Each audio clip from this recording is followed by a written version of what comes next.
안녕하세요. 정지훈입니다. 이번 강의는 Information Death and Cancer, 좀 굉장히 큰 이야기죠. 정보와 죽음 그리고 암이라고 하는 걸 주제로 삼아봤는데, 과거 이제 셀프 리플리케이터에 대한 강의 시리즈에서 라이프에 대한 이야기도 좀 하고 그랬잖아요. 근데 이번에는 죽음과 관련된 부분, 이거를 정보의 관점에서 바라보는 조금 큰 이야기를 해볼까 합니다. 사실은 뭐 그 AI나 이런 그 프랙티컬한 주제에 대해서도 지속적으로 다뤄보겠지만, 가끔은 이렇게 좀 커다란 것도 다시 생각해보는 그런 시간을 가지는 것이 재밌지 않을까 하고 생각을 해서 이 주제를 한번 선택을 해봤습니다. 죽음에 대한 얘기를 하기에 앞서가지고 생명하고 에러에 대한 거에 대한 이야기를 먼저 해볼게요. 생명이라고 하는 것이 이제 셀프 리플리케이터다라고 하는 거에 대해서는 지난번 관점에서 말씀을 드렸는데, 사실은 정보 처리 기계로서 에러를 어떻게 처리하느냐, 뭐 이런 식으로 생각을 다시 한번 해볼 수도 있습니다. 왜냐면 우리가 살아가면서 세포들이 무수한 어떤 에러들을 만들어내게 되고, 그런 에러들이 축적이 되다 보면 결국엔 우리 몸의 코디네이션을 해치게 되거든요. 그래서 그런 관점에서 바라보면은 라이프는 에러를 처리하는, 에러를 교정하는 기계다, 이렇게 이야기를 할 수도 있겠죠.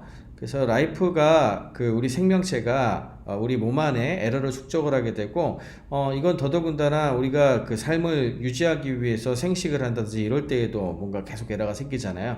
우리도 잘 생각해 보면은 여기저기 분열이 일어나고 있는 것이 확실한 것이, 우리 세포들이 계속해서 새로운 세포를 만들거든요. 우리 인간은 하나인 것 같지만 그때마다 조금씩 에러가 생기고요. 그런 에러의 양은 시간이 지나면 지날수록 점점 많아집니다.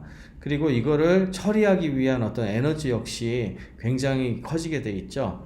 그러면 이제 죽음이란 건 과연 무엇이냐?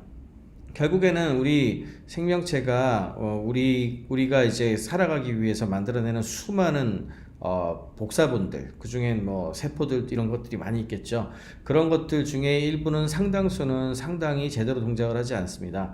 그럼 이걸 잘 처리해 줘야 되는데, 이거를 전체의 그 생명체가 자기 자신의 인테그리티, 통합성을 유지할 수 없는 상태가 됐을 때, 이런 거를 이제 우리가 이제 전문 용어로 항상성, 호미오스테이시스라 그러는데요. 이게 깨졌다라고 표현을 하는데, 이게 깨지게 되면은 죽음에 이르게 된다, 이렇게 해석을 할 수 있겠죠. 그래서 우리 생명체를 에러를 커렉션하는, 에러를 처리하는 기계라고 생각을 하고, 죽음이라고 하는 것은 이걸 결국엔 잘 처리하지 못하게 돼서 전체의 어떤 그 항상성을 유지하지 못했을 때 발생한다, 이렇게 한번 생각을 해볼 수가 있겠습니다. 여기서 이제 좀 재밌는 개념이 나오게 되는데, 헤이플릭이라는 사람이 발견한 어떤 한계점, 헤이플릭 리미트라고 하는 것이 있습니다. 이거는 이제 세포가 분열을 할 때 얼마나 많이 분열할 수 있는가와 관련되어 있는 수치인데요. 레너드 헤이플릭이라는 사람이 발견을 했습니다. 이제 보통 실험을 많이 해가지고 기록도 했었고, 그 다음에 논문 같은 데서 발표된 어떤 그런 것도 쭉 한번 조사를 해봤고, 그랬더니 특히 이제 인간 세포를 배양을 하게 되면 아무리 잘 배양하고 아무리 잘 대해주더라도 40번이나 60번 이상 분열하지 못하더라. 분열의 한계점이 있다는 거죠. 그리고 그 이상 넘어가는 단계에서는 분열해서 만들어진 세포들이 노화가 돼서 결국에는 죽더라. 이게 이제 소위 말하는 노화라고 하는 어떤 개념으로서 발표한 헤이플릭이라는 사람의 발견입니다. 그래서 이 40에서 60이라고 하는 이 수치를 헤이플릭 리밋이라고 다른 말로 부르기도 합니다. 그래서 이 헤이플릭 리밋이 왜 발생하는가에 대해서 그 뒤에 수많은 사람들이 연구를 해봤는데요. 그 중에서 이제 가장 유력하게 나온 이론이 텔로미어라고 하는 것에 의존한다라고 하는 텔로미어 이론이 되겠습니다. DNA가 이제 복제가 되게 되면은 DNA의 일부 작은 세그먼트가 이제 텔로미어라고 부르는 종류가 있는데요. 이거는 이제 같이 복제가 되질 않고 얘만 복제 안 되고 사라져요. 근데 이 텔로미어가 어디에 있냐 하면은 대체로 염색체의 끝에 붙어 있습니다.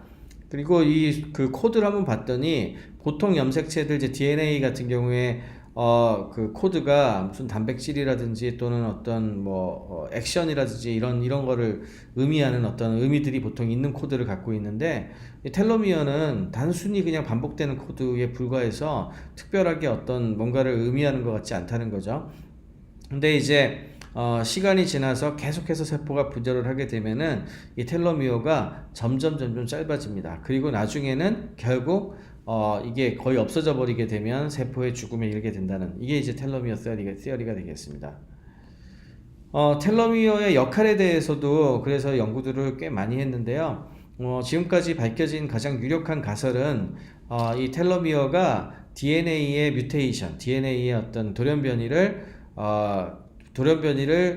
일으키는 그런 복제에서 발생하는 에러를 막는다, 이제 이렇게 얘기를 많이 하고 있고, 그래서 텔로미어가 굉장히 짧아지잖아요. 그래서 특정 레벨 이상으로 짧아지게 되면 에러가 너무 많이 발생을 하게 되고 세포가 더 이상 분열을 하지 않게 된다는 거죠. 여기서 이제 재밌는 질문을 던져볼 수 있는 게, 그렇다면 텔로미어가 너무너무 짧아지지 않고 만약에 어떤 이유에 의해서 이 텔로미어가 짧아지지 않는 상황이 발생하면 어떻게 될까요? 실제로 이제 그런 것들이 있죠. 그게 이제 소위 말하는 이제 암세포가 되겠는데, 이건 이제 지금 말씀드린 텔로미어 이론에서의 텔로미어가 짧아지는 걸 보여드리는 건데, 세포가 이렇게 분열을 할 때마다 이렇게 염색체가 있으면 이 끝트리에 이렇게 텔로미어가 있거든요. 이 빨간색 텔로미어가 이제 모자처럼 생겼죠. 그래서 얘가 한 번 분열하고 두 번 분열하고 분열할 때마다 조금씩 짧아져가지고 이렇게 많이 분열했더니 얘가 없어졌더라. 그래서 이게 실제로 관찰이 됩니다. 그래서 이게 거의 헤이플리 리미트하고 관계된 제일 중요한 이론이라고 이야기를 하고 있죠. 그러면 이제 암에 대해서, 이제 오늘 우리가 다루려고 했었던 암에 대한 거를 지금까지 말씀드린 거하고 연관 지어 가지고 이야기를 해볼게요. 그렇다면 암은 뭘까요? 이제 암에 대해서도 여러 가지 이야기를 많이 하지만, 세포가 계속해서 무한하게 증식을 해서 정상세포가 있는 곳들까지 침윤을 하고 우리 조직을 파괴해서 사람을 죽음에 이르게 하는 그런 질병이죠.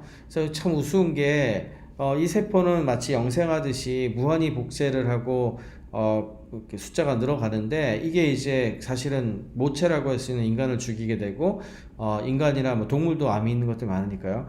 그런 생물을 죽이게 되고, 생물이 죽게 되면 라이프가 끝나면서 자기 캔서도 죽지 않습니까? 그 보면 우리 사회도 그렇고요. 정말 이런 모든 것들을 잘 컨트롤하는 그런 뭔가가 나오기 참 힘든 것 같아요. 그래서 암세포는 한번 조사를 해봤더니, 100% 그런 건 아닙니다만 텔로머레이즈라고 하는 효소를 가지고 있는 녀석들이 많이 있습니다. 이 효소가 해주는 역할은 텔로미어의 길이를 계속해서 유지를 해주게 하고, 이게 텔로미어가 계속 길게 가지고 있으면 분열이 되지 않습니까? 그러니까 계속 분열할 수 있게 해준다는 거죠. 그에 비해서 우리 정상적인 세포들은 이런 텔로미어가 짧아져서 결국에는 이 딱 정해져 있는 정해져 있는 수명만큼 딱 그만큼만 살아 있는 것이고, 그렇게 되면은 유기적으로 우리 세포들끼리의 협력을 잘할 수 있도록 그런 역할을 하는 거죠. 만약에 어느 한쪽이 텔로머레이즈 같은 게 있어가지고 혼자만 막 커지고 있다 그러면은 이들 세포들 간의 협력이 이루어지거나 이런 것이 많이 깨지게 되는 거잖아요. 그럼 결국에는 이 암세포가 우리한테 해주는 일은 뭐냐면은 이런 우리 몸이라고 하는 것이 생각하기에 따라서는 굉장히 작은 세포 한두 개가 계속 있는 것 같지만, 결국에는 수많은 세포가 서로 다른 종류들끼리 협력하고 소통하고 이래가면서 어느 정도의 전반적인 틀을 유지하는 거거든요. 근데 그걸 반칙해 가지고 혼자서 이 돌연변이에 따라서 막 늘어나게 되니까, 이것 때문에 인포메이션의 에러가 쌓이게 되고, 그 다음에 이런 인포메이션의 에러가 결국에는 우리 생명체를 이제 죽음에 이르게 만든다, 이렇게 얘기를 할 수가 있겠죠.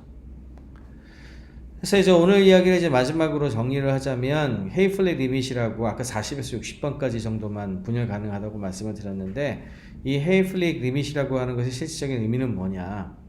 잘 생각해 보면은 우리 인간 포함해서 동물 같은 다세포로 이루어진 어떤 생명체는 결국엔 다양한 세포들의 그런 네트워크의 시스템입니다. 그러니까 우리가 이제 브레인 같은 것들은 신경세포의 네트워크잖아요. 그렇지만 잘 생각해 보면 결국에는 우리 인간의 다양한 세포들도 인간을 이루기 위한 거대한 세포 네트워크라고 말할 수가 있겠고요.